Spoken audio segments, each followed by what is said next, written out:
Hey everybody, and welcome back to another Wednesday series where we're opening up 3 packs of mystery booster packs. This time, Convention Edition. That's right. We're going through an entire box of Convention Edition booster packs. If you're unfamiliar with the series, we're doing this because it's a replacement for our One of Everything Wednesday series, which we were doing pre-pandemic, and pandemic kind of put a kibosh on that series for the time being. Things are just starting to open up again, so I'm hoping maybe, come the new year, basically, I'll be able to start going around to shops again and hitting them up and picking up One of Everything. We'll see how it goes. I'm hoping that's the case. Don't know if that will be the case, but I'm hoping we can get there.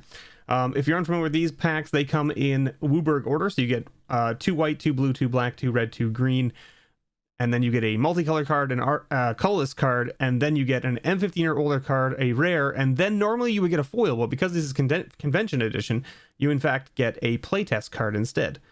Very cool little packs.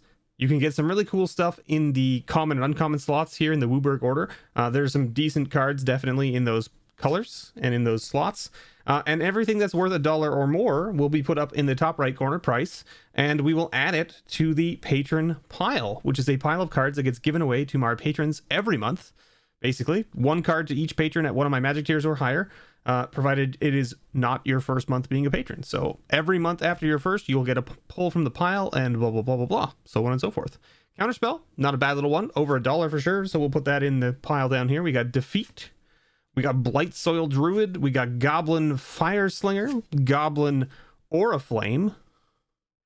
Now, is that the one? I don't think that's the one, right? It's Goblin Bombardment, that's the one. Anyway, I don't know, we'll check it. We got Rocks Maulers, Arachnus Web. Our multicolor card is a Fire and Ice.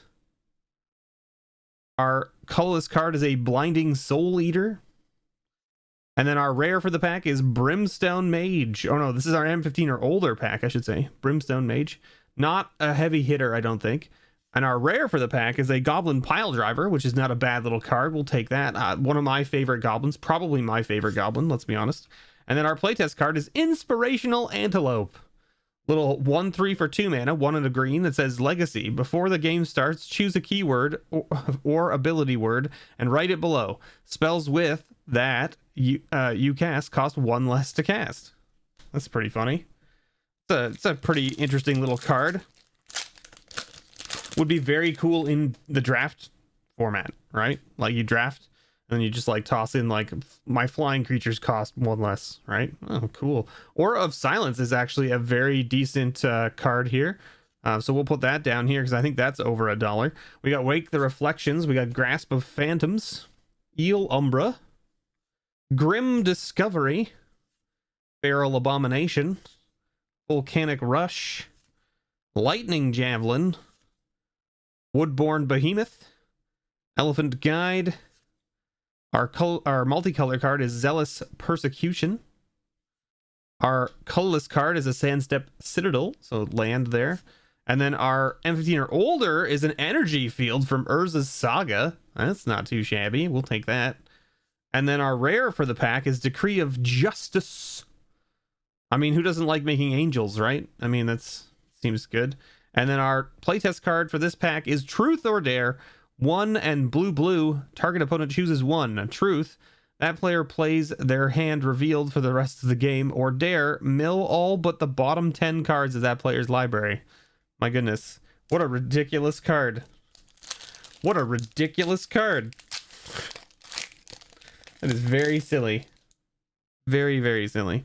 All right, we got the last pack here for this week. We got Borrowed Grace, Coalition Honor Guard, Nagging Thoughts, Phantasmal Bear, Never Happened, Urborg Uprising, Spark Mage Apprentice, Cosmotronic Wave, Ranger's Guile, Priest of Titania. There's a nice hit from the common slot.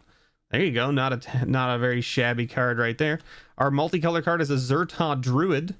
Actually, not a bad little card as well. Ooh, and our colorless card is an Ashnod's Altar. This pack has had some fire cards in the common uncommon slots. Very nice. And then our M15 or older card is Darksteel Garrison. Fortified land is indestructible. Whenever fortified land becomes tapped, target creature gets +1/+1 until end of turn. and then you can pay 3 to fortify. Attached to target land you control, fortify only as a sorcery. So it's like an equipment for your land. Weird. I've never seen this card before. I didn't even know that it existed. We got an Eldritch Evolution, which is not a bad little rare for the pack. So we'll take that. Very good card. I like it quite a bit. And then our playtest card is a Bone Rattler, 3 and black for a 4/4 skeleton that says when card name is put into your graveyard from anywhere, exile it. When you do, create 4 reassembling skeleton token cards and put them into your graveyard. How does that... But tokens... What?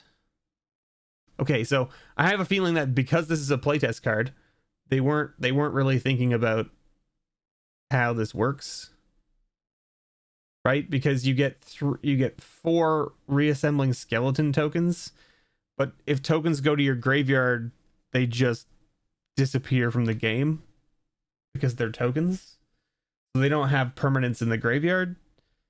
So there must be like a special rule around that. I don't know. If you know how that works, leave a comment below and let me know if that, because I know that they did print that one in Modern Horizons, right? That gave you, there was like, it was the 3/4 skeletal dog that when it dies, it gives you 3 reassembling skeletons or whatever. Does that work the same way as this? It must, right? But like that same thing with those, like if you put them into the graveyard and they're tokens, they would just disappear, right? They're just gone. Same with if you bounce them to your hand because they don't have like a casting cost or anything. Anyway, weird. We hit some really good stuff this week. Holy moly. Prices would have come up in the top right corner. This was a very, very good week for us. I mean, like Counterspell, Aura of Silence, Priest of Titania, and Ashnod's Altar just from the common slots. Sweet. Goblin Pile Driver, very good card right there. Energy Field, I think, is over $1. And then, you know, the Eldritch Evolution for sure. And, you know, just good stuff. Solid stuff here in general. Thank you so much, everyone, for watching. I have been your host, MrBevers. I hope you all enjoyed. And as always, may your pulls ever be better.